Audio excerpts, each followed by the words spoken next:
எனக்கு ஒத்தாசை வரும் பர்வதங்களுக்கு நேராக என் கண்களை ஏறெடுக்கிறேன். வானத்தையும் பூமியையும் உண்டாக்கின கர்த்தரிடத்திலிருந்து எனக்கு ஒத்தாசை வரும். உன் காலை தள்ளாட ஒட்டார், உன்னை காக்கிறவர் உறங்கார். இதோ, இஸ்ரவேலை காக்கிறவர் உறங்குவதுமில்லை, தூங்குகிறதுமில்லை.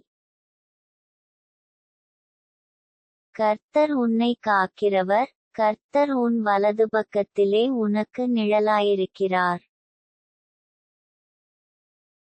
பகலிலே வெயிலாகிலும் இரவிலே நிலவாகிலும் உன்னைச் சேதப்படுத்துவதில்லை. கர்த்தர் உன்னை எல்லா தீங்குக்கும் விலக்கி காப்பார், அவர் உன் ஆத்துமாவை காப்பார். கர்த்தர் உன் போக்கையும் உன்வரத்தையும் இதுமுதற்கொண்டு என்றைக்குங் காப்பார்.